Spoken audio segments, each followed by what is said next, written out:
श्री भगवान बोले, आदि पुरुष परमेश्वर रूप मूल वाले और ब्रह्मा रूप मुख्य शाखा वाले, जिस संसार रूप पीपल के वृक्ष को अविनाशी कहते हैं तथा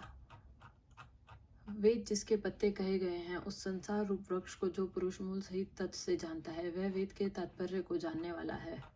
उस संसार वृक्ष की तीनों गुणों रूप जल के द्वारा बढ़ी हुई एवं विषय भोग रूप कोपलों वाली देव, मनुष्य और तिर्यक आदि योनि रूप शाखाएं नीचे और ऊपर सर्वत्र फैली हुई हैं तथा मनुष्य लोक में कर्मों के अनुसार बांधने वाली अहमता, ममता और वासना रूप जड़ें भी नीचे और ऊपर सभी लोकों में व्याप्त हो रही हैं। इस संसार वृक्ष का स्वरूप जैसा कहा है वैसा यहाँ विचार काल में नहीं पाया जाता, क्योंकि ना तो इसका आदि है और ना अंत है तथा ना इसकी अच्छी प्रकार से स्थिति ही है। इसलिए इस अहमता, ममता और वासना रूप अति दृढ़ मूलों वाले संसार रूप पीपल के वृक्ष को दृढ़ वैराग्य रूप शस्त्र द्वारा काटकर उसके पश्चात उस परम पद रूप परमेश्वर को भली भांति खोजना चाहिए, जिसमें गए हुए पुरुष फिर लौटकर संसार में नहीं आते, और जिस परमेश्वर से इस पुरातन संसार वृक्ष की प्रवृत्ति विस्तार को प्राप्त हुई है, उसी आदि पुरुष नारायण के मैं शरण हूँ।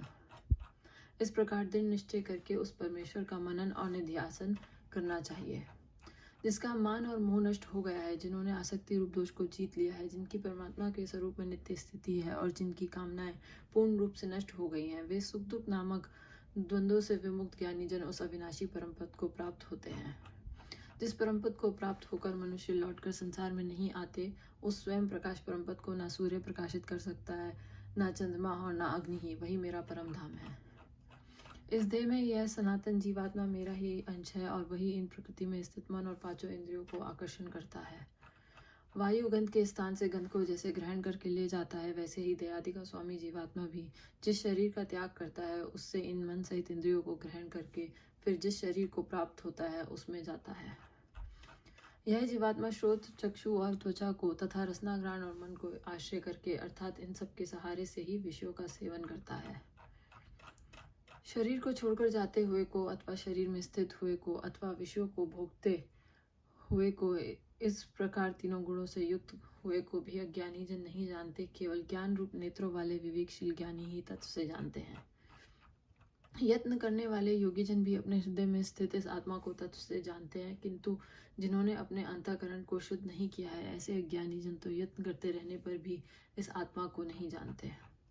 सूर्य में स्थित जो तेज संपूर्ण जगत को प्रकाशित करता है तथा जो तेज चंद्रमा में है और जो अग्नि में है, उसको तू मेरा ही तेज जान। और मैं ही पृथ्वी में प्रवेश करके अपनी शक्ति से सब भूतों को धारण करता हूँ और रस स्वरूप अर्थात अमृत में चंद्रमा होकर संपूर्ण औषधियों को अर्थात वनस्पतियों को पुष्ट करता हूँ। मैं ही सब प्राणियों के शरीर में स्थित रहने वाला प्राण और अपान से संयुक्त वैश्वानर अग्नि रूप होकर 4 प्रकार के अन्न को पचाता हूँ।